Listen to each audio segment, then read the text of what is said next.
Oke, bismillahirrahmanirrahim. Assalamualaikum warahmatullahi wabarakatuh. Oke, jadi di tutorial kali ini saya akan jelaskan terkait uh, problem yang ada pada program Revit ini terkait panjang penulangan dari tabel pembesian atau schedule yang dikeluarkan oleh program Revit. Nah, di sini sudah ada sampel penulangan yang akan kita coba uji, apakah panjang tulangannya sudah sesuai dengan kebutuhan kita atau belum.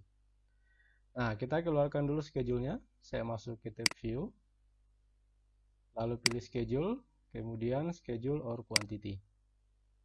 Oke, seperti biasa, di sini kita pilih yang struktural rebar, kemudian pilih OK.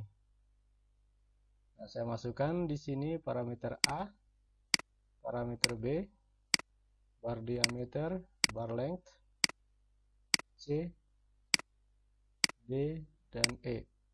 Oke. Yang bar diameter paling atas, kemudian bar length yang paling bawah. Oke, seperti ini ya. Kemudian kita pilih OK. Nah, di sini kalau ada yang kosong seperti ini, A, B, C, D, E-nya kosong. Ini karena ada dua parameter, berarti ini A yang satunya ya. Kita masukkan dulu A yang ini. Berarti A yang ini kita kembalikan. Berarti B yang ini.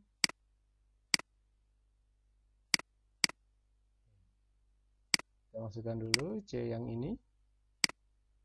Kemudian D dan E. Jadi B kita kembalikan.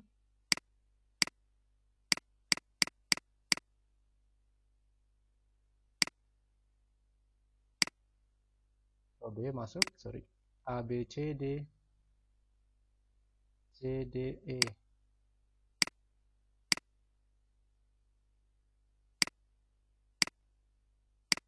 Oke, coba kita lihat seperti ini. Oke, sudah ada nilainya ya, A, B ya. Berarti C-nya tadi ini belum ada, saya coba cek dulu. C yang ini. Oh, ada ya, berarti saya kembalikan dulu C yang ini tadi. Sepertinya saya salah masukkan tadi. D kita masukkan. Oke, kemudian yang E juga. Nah, seperti ini ya. Oke, kita sudah punya. Kemudian kita tandai di sini saya tambahkan satu parameter lagi, namanya mark. Oke. Mark kita simpan yang paling atas ya, seperti ini. Oke. Nah, saya coba tandai di sini sebagai sampel yang paling mudah, misal saya ambil ini. Ulangan ini seperti ini. Saya tandai dulu marknya. Di sini kita cari di properti mark A ya, seperti ini. Apply. Oke. Nanti di rebar schedule akan muncul nih mark A yang ini. Oke. Saya ganti dulu view template-nya. Oke.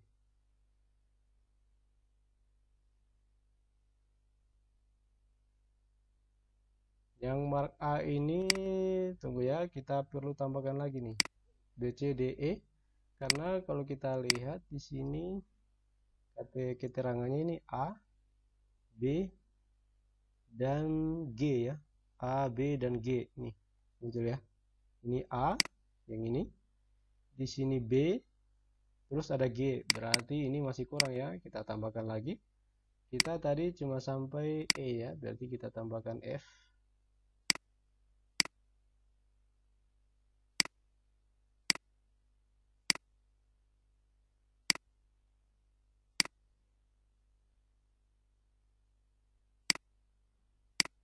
F. Oke. Kemudian kita tambahkan lagi G. Kita lihat.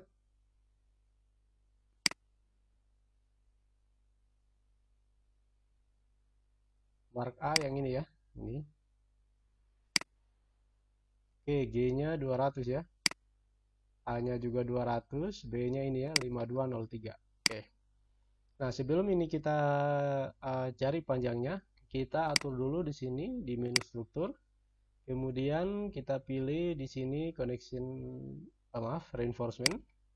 Kemudian kita pilih reinforcement setting. Nah, lalu kita masuk ke tab reinforcement rounding. Nah, di sini kita uncheck dulu ya yang ini. Use reinforcement rounding, pastikan ini jangan dicentang. Kemudian kita pilih OK. Nah, sekarang kita lihat. Kita ambil sampel ini yang parameter A. Oke.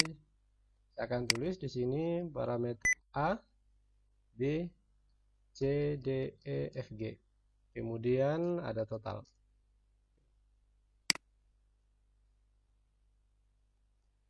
Oke, parameter A tadi nilainya adalah 200. Kemudian parameter B 5203.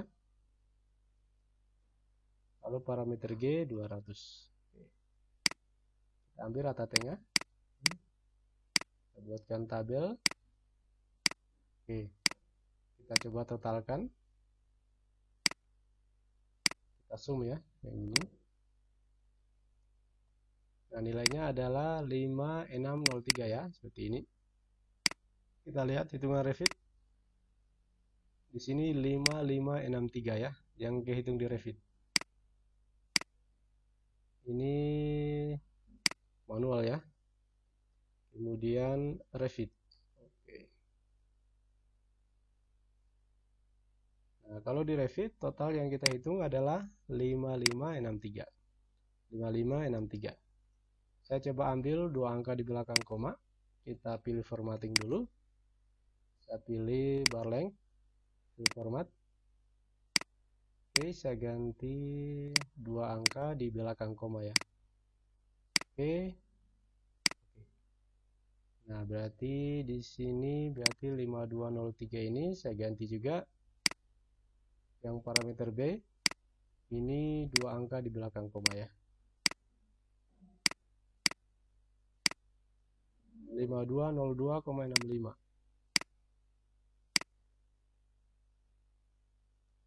Oke, berarti total yang seharusnya itu adalah 5602,65. Tetapi yang muncul di sini adalah 5562,92. 5562,92 ya, nih.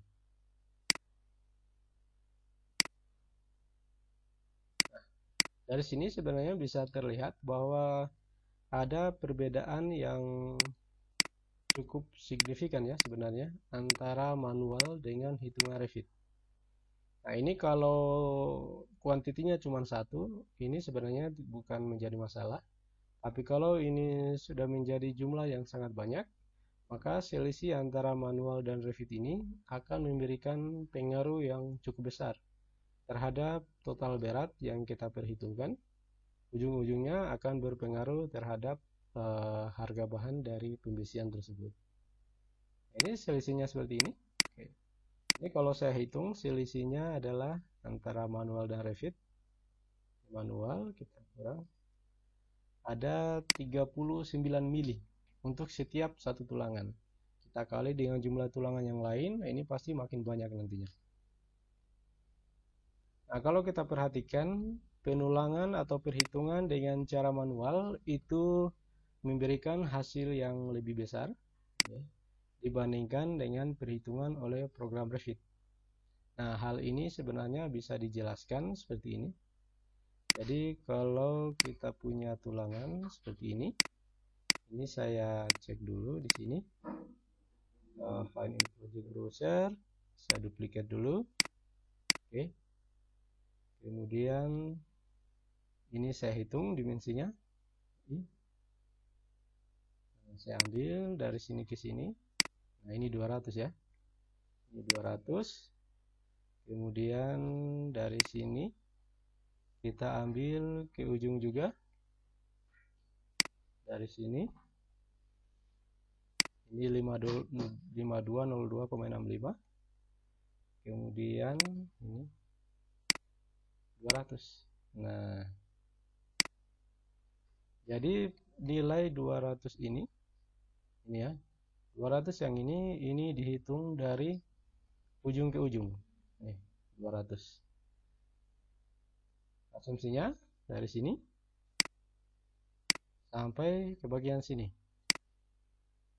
Nah, ini bisa dilihat yang di tabel tadi, yang ini 200 parameter A, yang 5202,65 juga, yang ini 5202,65 itu juga dihitung dari ujung ke ujung. Nih. Nah, jadi kalau kita totalkan perhitungan manual, maka akan ketemu nilai 5602,65. Nah, cuman kenapa Revit menghitung 5562,92? Karena Revit itu untuk menghitung panjangnya, untuk menghitung panjang rebarnya, itu dihitung dari asnya. Jadi kalau kita punya tulangan seperti ini, nah khusus panjang totalnya itu dihitungnya dari sini, ya, dari sini ke sini. Nah, jadi dia yang kehitung 193,5. Terus kita tambahkan, ini juga dihitung dari as bagian sini.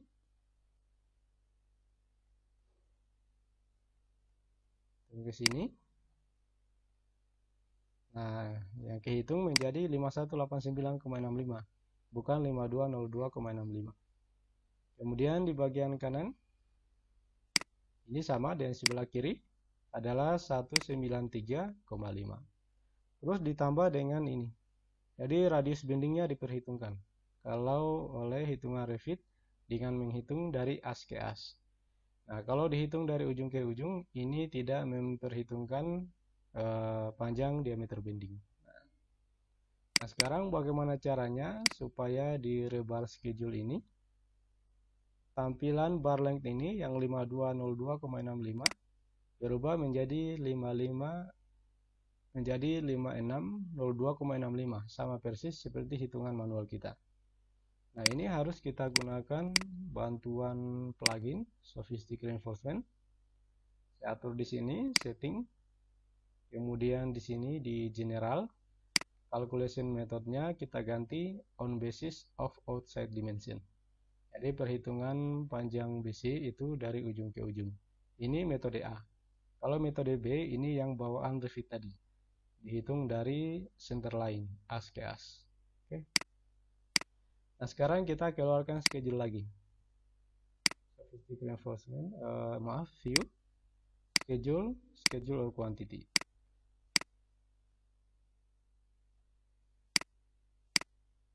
Nah, kalau sebelumnya kita gunakan parameter A, parameter B, nah sekarang kita bisa gunakan yang ini.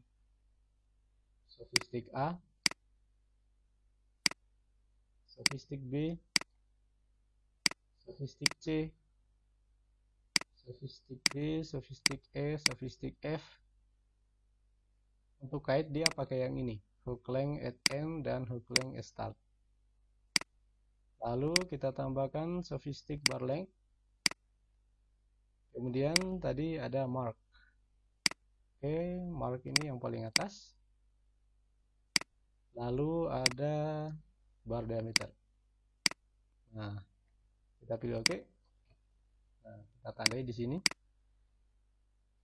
Rebar schedule Sophistic. Oke. Nah, kita bisa lihat di parameter A yang jadi acuan kita tadi, yang kode markingnya A. Rebar schedule yang A ya.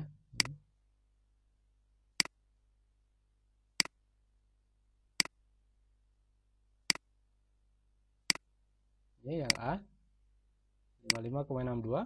Kalau dari Sophistic kita perkecil dulu parameter A.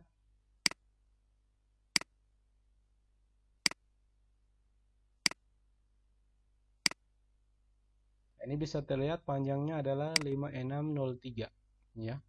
Kalau hitungan manual 5602. Sepertinya ini masalah pembulatan. Saya ubah menjadi formatting. Oke, kita ubah dua angka di belakang koma ya.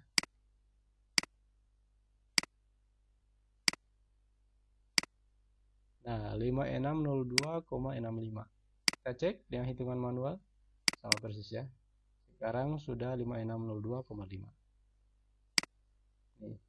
Nah, jadi kalau saya sendiri biasa untuk schedule penulangan itu menggunakan parameter dari Sophistic. karena saya bisa memilih apakah bisa dihitung dari as center line atau dari ujung ke ujung tulangan. Nah, ini penting supaya hasil perhitungan manual dan perhitungan dari schedule itu mendapatkan hasil yang sama persis. Ini bukan hanya di A, di semua nilai yang lain juga kalau dijumlah-jumlahkan itu akan sama dengan sofistic bar length-nya yang ini. Oke, mungkin itu saja yang bisa saya jelaskan di tutorial kali ini. Sampai jumpa di tutorial selanjutnya. Saya akhiri. Assalamualaikum warahmatullahi wabarakatuh.